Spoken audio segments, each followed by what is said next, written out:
Family Guy has been no stranger to celebrity appearances over the years, both literal guest stars and brutally lampooned parodies, but maybe oddly, few are quite as prevalent as actor James Woods. Hey, what's up, douchebags? For years, Family Guy portrayed Woods as a pathologically petty and deranged psycho who would stop at nothing to get revenge over even the most minor slight. A guy who caused harm just for the fun of it, sort of a recurring antagonist for the show. Little did the writers know that they were actually foreshadowing the end of their own relationship with the actor. So join me as we look at the rise and fall of James Woods in Quahog and how the Griffin family's biggest enemy eventually manifested in reality.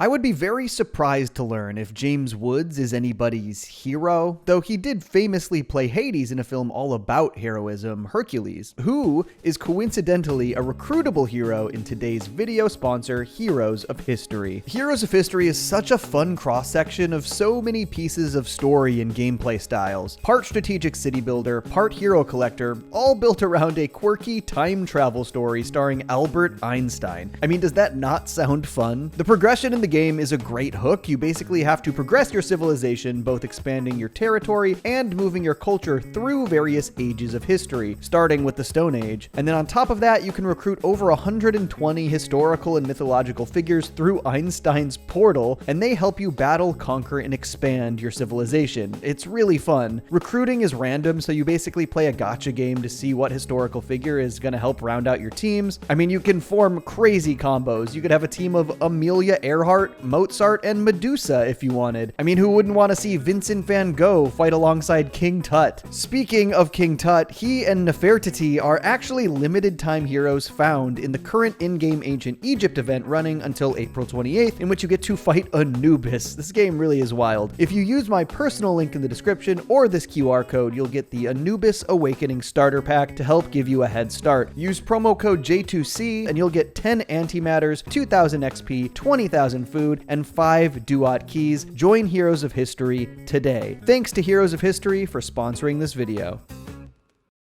Very privileged to have Mr. James Woods himself. So first, a little James Woods history. Woods established himself as a powerhouse of stage and screen long before his recurring guest role on Family Guy. After dropping out of MIT to pursue acting, he earned critical acclaim for roles in the 70s and 80s for his intense, fast-paced delivery. Through these roles, he earned 2 Academy Award nominations and won multiple Emmy Awards. Beyond his live-action work, those watching probably best know him as the voice of Hades in Hercules. Name is Hades, Lord of the Dead. Hi, how you doing? His connection to Family Guy actually began well before his first appearance. From the early seasons and for much of the show's run, Chris and Meg's school was called James Woods Regional High. Why was the high school named after a moderately known actor? Well, it's because writer Danny Smith couldn't think of anyone famous from Rhode Island, so a gag choice. There was talk early on, who could we name, who's famous from Rhode Island, and I, off the cuff, I just said, well, James Woods, and that's about it. Hey, Rhode Island is the smallest state, so it's slim pickings. There was also a quick one-off gag showing a nearby forest simply named James Woods. Maybe a funnier gag, honestly. Eventually, James caught wind that his name was being used in Family Guy thanks to his brother, who was a fan. His brother then egged him on to try to get James on the show, and, well, he did it. Creator Seth MacFarlane and James Woods reportedly got along really well, developing a bit of a friendship through this collaboration, much like Peter and James in the show. Life imitates art. Although, things wouldn't be going super swimmingly forever. Again, life imitates art. Seth is famously pretty liberal, while Woods is also famously pretty conservative. You might think they wouldn't get along, but the political climate was definitely different back in 2005 when Woods first appeared on the show. Seth had a pretty friendly working relationship with other staunch right-wingers as well, Rush Limbaugh being the one that stands out and may have aged the worst. But Woods was certainly not as outspoken as he would become before the dark times, before Twitter. Regardless, it seemed James Woods' time on the show was going smoothly behind the scenes, and ultimately Woods' appearance was well received enough that they decided to keep him as a recurring antagonist moving forward. But just who is James Woods the antagonist?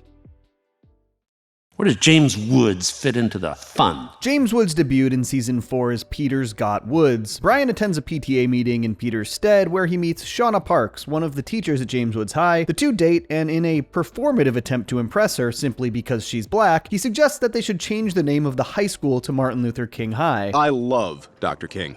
I love MLK.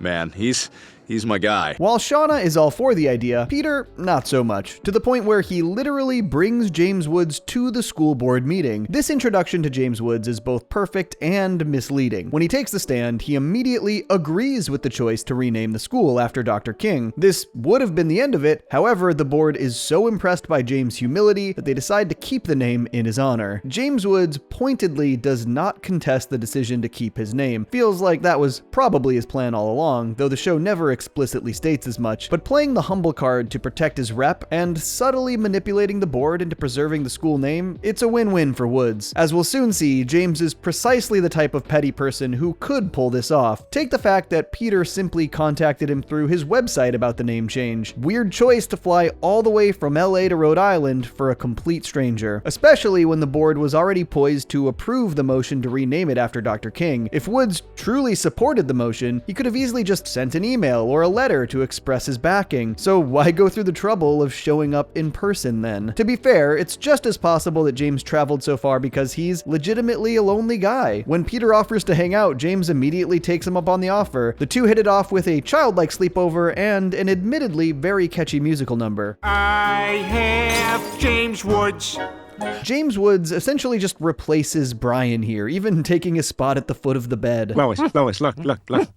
He's dreaming, he's running. But herein lies the core issue of Peter and James' friendship. As off-putting as the relationship was from the start, Peter was really just using James Woods to fill the void Brian left behind. First, when Brian began spending all his time with Shauna, and again after the two had a genuine falling out from the high school debacle. In fact, jealousy was a major reason Peter contacted James in the first place, in an attempt to sabotage Brian and Shauna. The cracks in Peter and James' friendship start to show when Peter tries to get him to fetch a frisbee and it doesn't land, so to speak. Instead, James opts to just show Peter movies he's starred in. After playing the humble card for most of the episode, James' more conceited side begins to surface, and Peter can feel it. On top of that, James simply isn't an adequate stand-in for Brian because, 1, he's not Brian, and 2, he is not a dog. Eventually, Peter and Brian run into each other at the Clam and patch things up. In the process, however, we learn that Peter actually stood up James Woods for dinner, and just like that, a switch is flipped. You're acting kind of weird. I'll act however I want to act, you son of a bitch!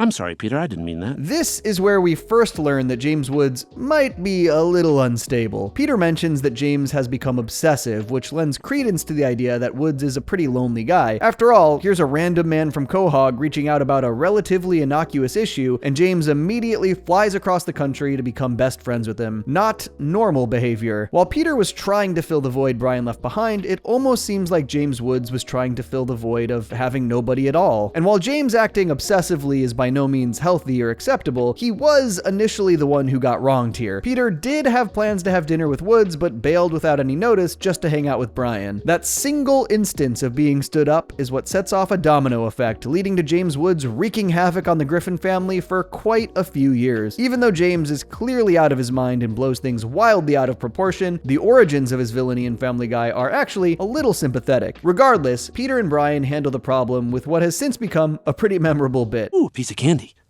Ooh, a piece of candy. Ooh, a piece of candy. Using peanut butter candy to trap him like an animal, maybe he is a dog. In the end, James Woods is sent away by top men a la Raiders of the Lost Ark, locked in a crate far away. But as we know, this would not be the last of him. Peter's Got Woods is interesting because it shows that James Woods not only has a legitimate motivation for becoming an eventual antagonist, but that his later actions are rooted in something personal. His vendetta against the Griffins stems from genuine pain, the feeling of betrayal from Peter, and the subsequent envy he develops towards Brian. In that sense, it suggests that James genuinely did care about Peter. While much of his humility and sweetness during his debut may or may not have been an act, his bond with Peter, at least from James Woods' perspective, clearly was not. Hello, Peter.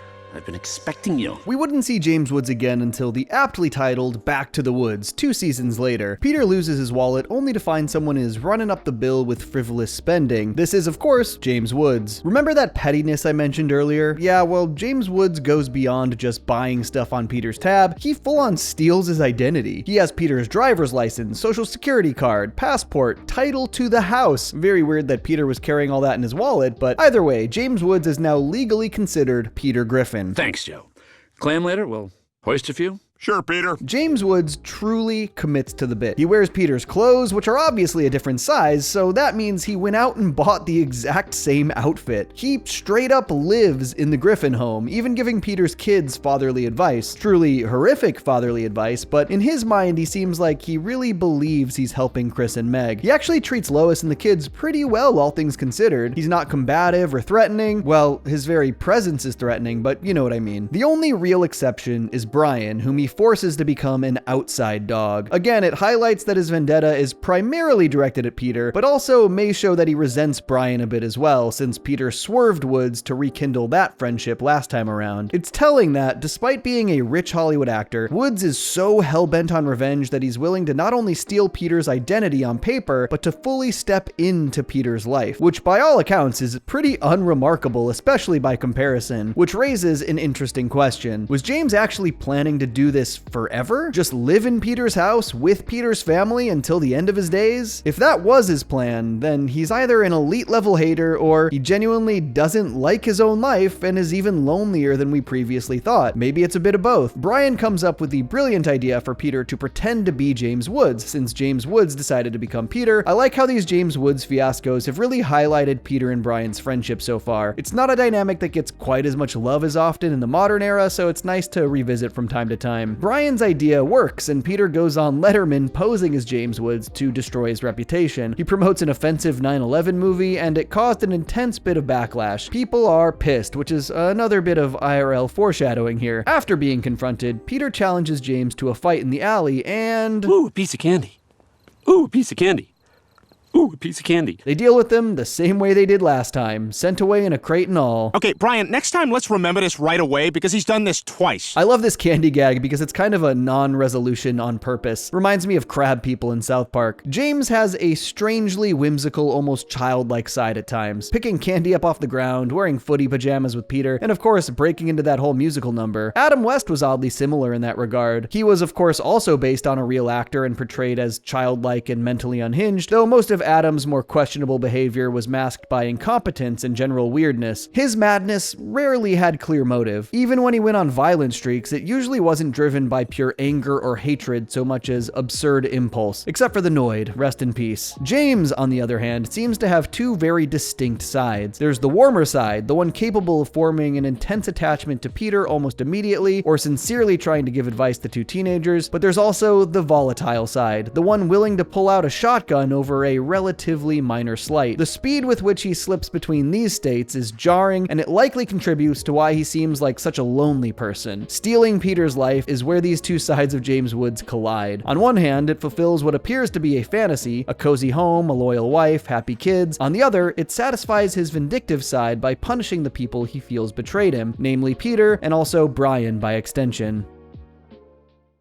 He's been harassing my family for years. 2 seasons later, we arrive at what we'll refer to as the end of the original James Woods trilogy, with Brian Griffin's House of Pain. Brian pitches a TV pilot that is surprisingly good, given Brian's failed writing history. It's a drama about a single dad. They nearly lock in Elijah Wood for the lead, Brian's #1 pick for the role, until the studio requests one more audition: James Woods. He brings a wacky, comedic energy to the role that is the complete antithesis to the grounded, relatable drama that Brian intended. James' charm is on full display here, although in the real world, nothing about this would be charming. Do you need a copy of the scene? Nah, I got it memorized. Just like your wife's phone number.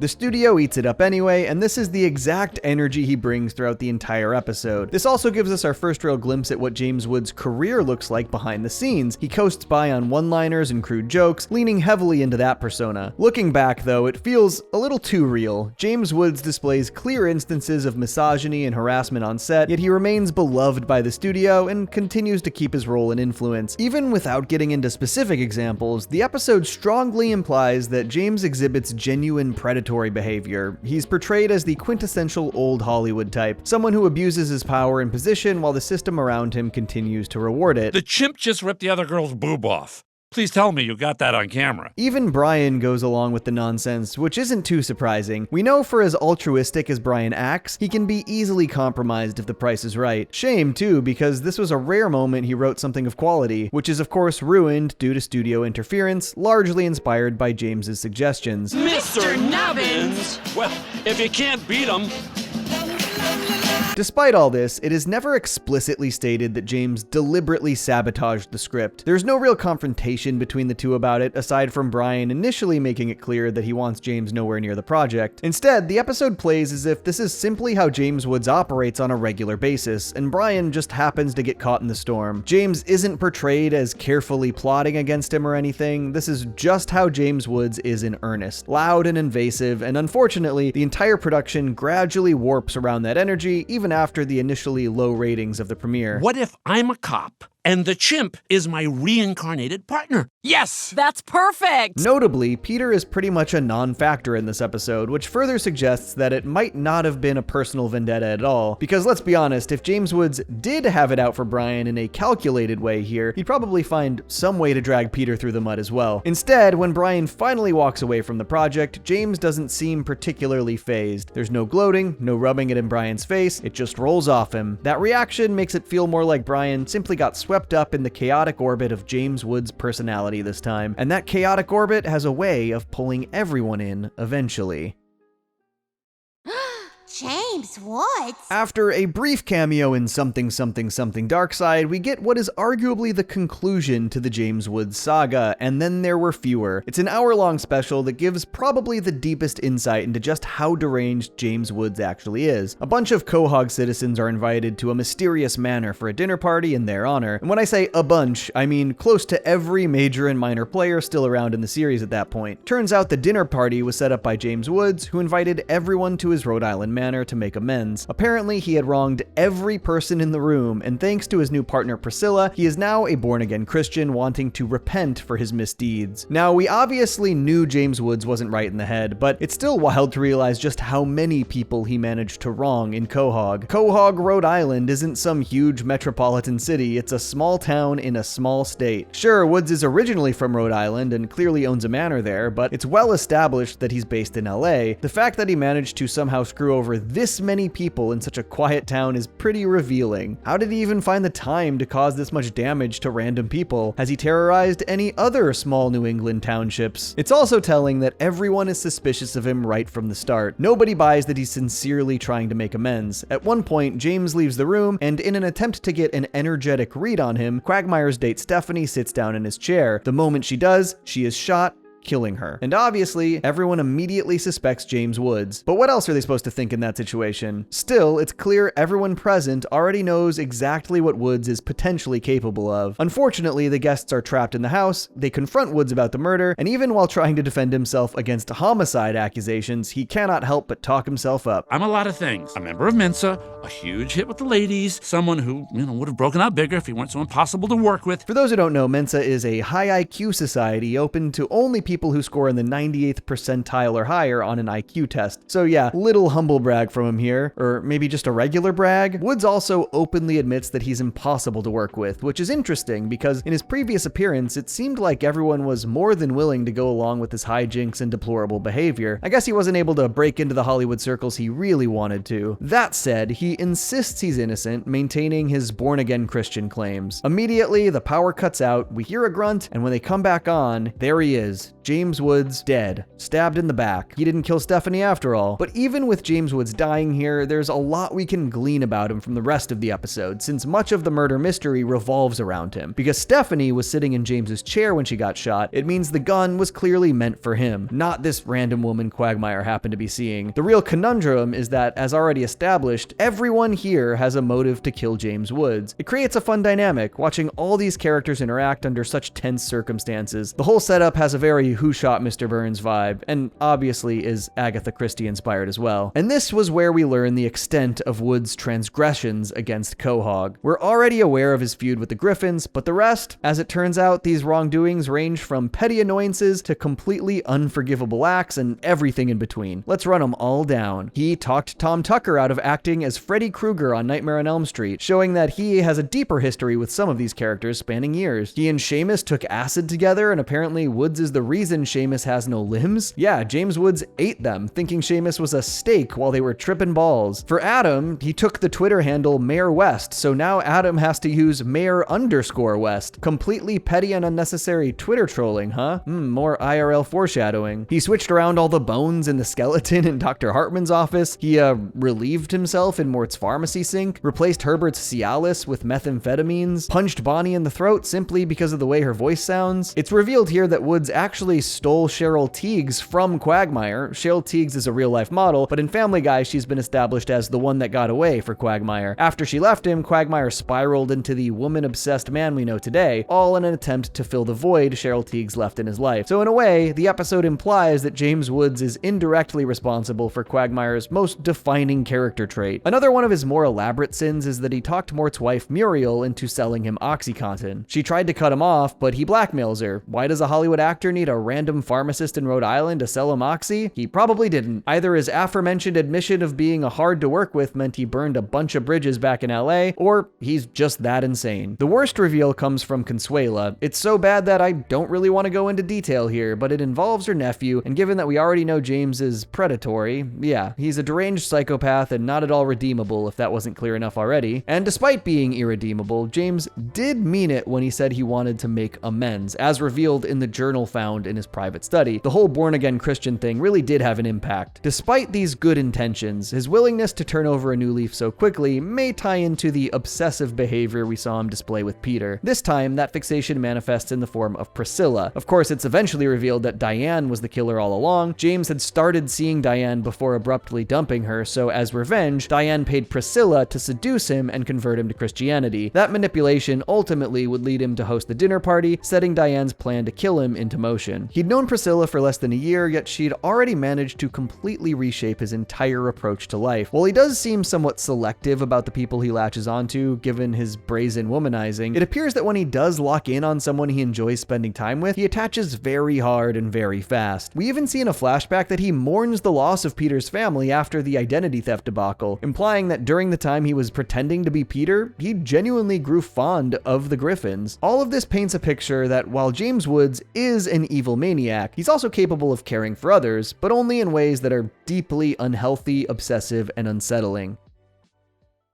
Hi, I'm James Woods. James Woods' most notable appearance after his death comes just one season later in Tom Tucker, The Man and His Dream. It's revealed that Woods was actually resurrected via advanced medical team infusing him with the life force of a 17-year-old girl. I swear, the more I talk about Family Guy, the more the lore starts to sound like a JRPG. Peter ends up as James Woods' agent in LA, and it shows us more of his Hollywood lifestyle, the stereotypical shallow connections and debauchery that actors are often associated with. I can't decide whether to take her home or keep doing blow with Tom Sizemore and see if I can do better later in the night. Notably, it seems that James Woods' vendetta against Peter has truly dissipated at this point. Sure, James is annoying and ends up dropping Peter as his agent, but none of it is personal at all. The writers likely intended to keep using James Woods for future hijinks, but I think it's safe to say James' time as a true villain to our main characters basically ends here for good. In fact, this would be the last time we see James properly, as his next appearance would only be a quick gag in the Simpsons crossover. You lived in Springfield? Yeah, I worked at the Quickie Mart, researching a role. After this, he only shows up as the host of the fourth wall breaking episode Inside Family Guy, which is essentially a behind-the-scenes look at how Family Guy is made, except the show is framed as if it's a real-life sitcom. Yeah, Simpsons did it. I guess if we're going to really take this episode seriously analysis-wise, it's basically confirmation that Family Guy operates with two layers of canon, the show we normally watch, and also the universe where the characters are actors playing fictionalized versions of themselves. So in this episode, James James Woods, the real actor, is effectively playing a fictionalized version of James Woods, who is known for playing a fictionalized version of James Woods. Definitely not beating the JRPG allegations. At the time of recording, this was the last time we see James Woods in Family Guy, back in season 15, so almost a decade ago, and his longest time away since his debut. And to be honest, we will probably never see him again. In season 17's Adam West High, we come full circle, as upon Adam West's passing, Brian suggests that they once again attempt to rename James Woods Regional High, this time in honor of Adam West. Peter has no reason to object at this point after everything James Woods has done. James Woods is an embarrassment to Quahog. He's a political troll and a maniac on Twitter. Pointedly, Brian doesn't mention the years he spent wreaking havoc on the people of Quahog. He calls him a maniac, yes, but a maniac on Twitter specifically. You know, not a maniac for stealing Peter's identity, life, and family, or all of his other twisted escapades. Instead, he focuses on how he is politically problematic. What's up with that? Well, the IRL James Woods is indeed a maniac on Twitter. I mentioned earlier that James Woods is conservative, but in his Twitter era, he's become more or less a conspiracy theorist. There are honestly so many different James Woods Twitter incidents at this point, it would not be particularly fun to dive into detail on all of them. Ultimately, his online behavior did not make him somebody that Family Guy was interested in associating with. James Wood being conservative in a vacuum likely would not have been a problem for the Family Guy team, but I think it's the public extremity and brutality of James Wood's political views that really did it. Even then, Seth and James seem to still be on good terms. The two revealed on Twitter that even though they share significant political differences, they still care for and admire one another, apparently really bonding and supporting each other during a period of grief. I know Seth is a very liberal person, but we get along great. We both lost our moms around the same time, and we're very supportive of each other during that awful period of shock and sadness. Seth MacFarlane is a genuinely fantastic guy, and I consider him a dear friend. James Woods and I disagree on just about every issue, but I remember that period of time. It was very difficult, yet steadying to know someone who was experiencing the same loss. James was very kind to me. In an emotionally charged climate, a reminder that we're all human. As far as we know, there doesn't seem to be any apparent bad blood between the two, but after Adam West High, James did seem to be a little upset with Seth. In response to a tweet by a user named Bong Bong, he says, "I like Seth very much, but that was slightly unbecoming of him. I was surprised by the pettiness of such a ridiculous slight. I was frankly embarrassed for him, but I will always care for him and admire his creative genius." While it's nice that James is at least still willing to give Seth respect during these more tumultuous moments, it should be noted that Seth hasn't been a writer on Family Guy for years at this point and only provides the voices. So the decision to change the name on the high school likely had nothing to do with Seth, and James is completely misplacing his frustration, as is Bong Bong, and if you can't trust Bong Bong, who can you trust? It also feels weirdly self-centered to not even mention the fact that the high school was being renamed for Adam West, who not only played a much more significant role on the show than James Woods, but also literally had died in real life right around this time. The change wasn't purely for political reasons, as the original poster claimed, it was also to honor a longtime friend and a staple of the show. And it's extra ironic because in his own Family Guy debut, James Woods is all for naming the high school after Martin Luther King. Whether or not he actually meant it, we'll never know, but the fact that the real James Woods was publicly upset about the high school name change, but the cartoon was all for it, it's pretty hilarious. And hey, James took Mayor West's name on Twitter, and now Mayor West finally got his revenge from beyond the grave by taking the name of the high school. The layers of irony here are beautiful.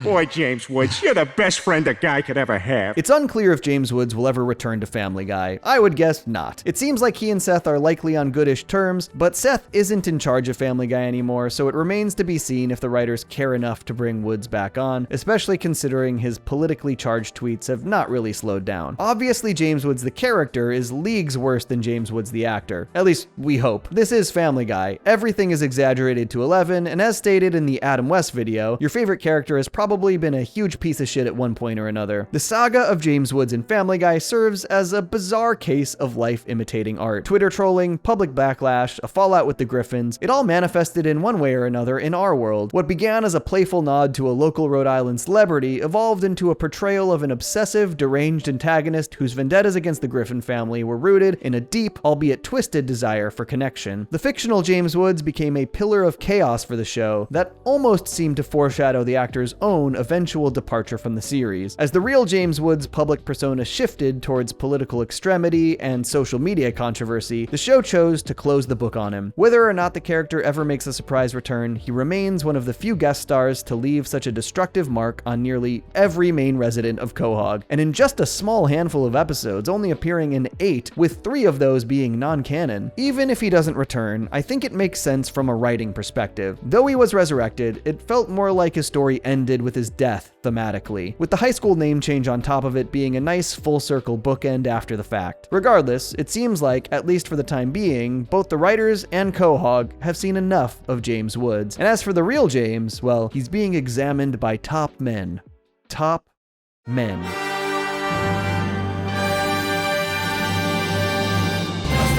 Watching Johnny Two Cellos, he talks cartoons, he's a really cool fellow. He keeps you posted on adult cartoons. If that's what you're into, then grab a spoon and a very big bowl of your favorite cereal. Feels like Saturday morning cartoon material. Johnny Two Cellos, watch him on YouTube. Now enjoy this groove and bust a move.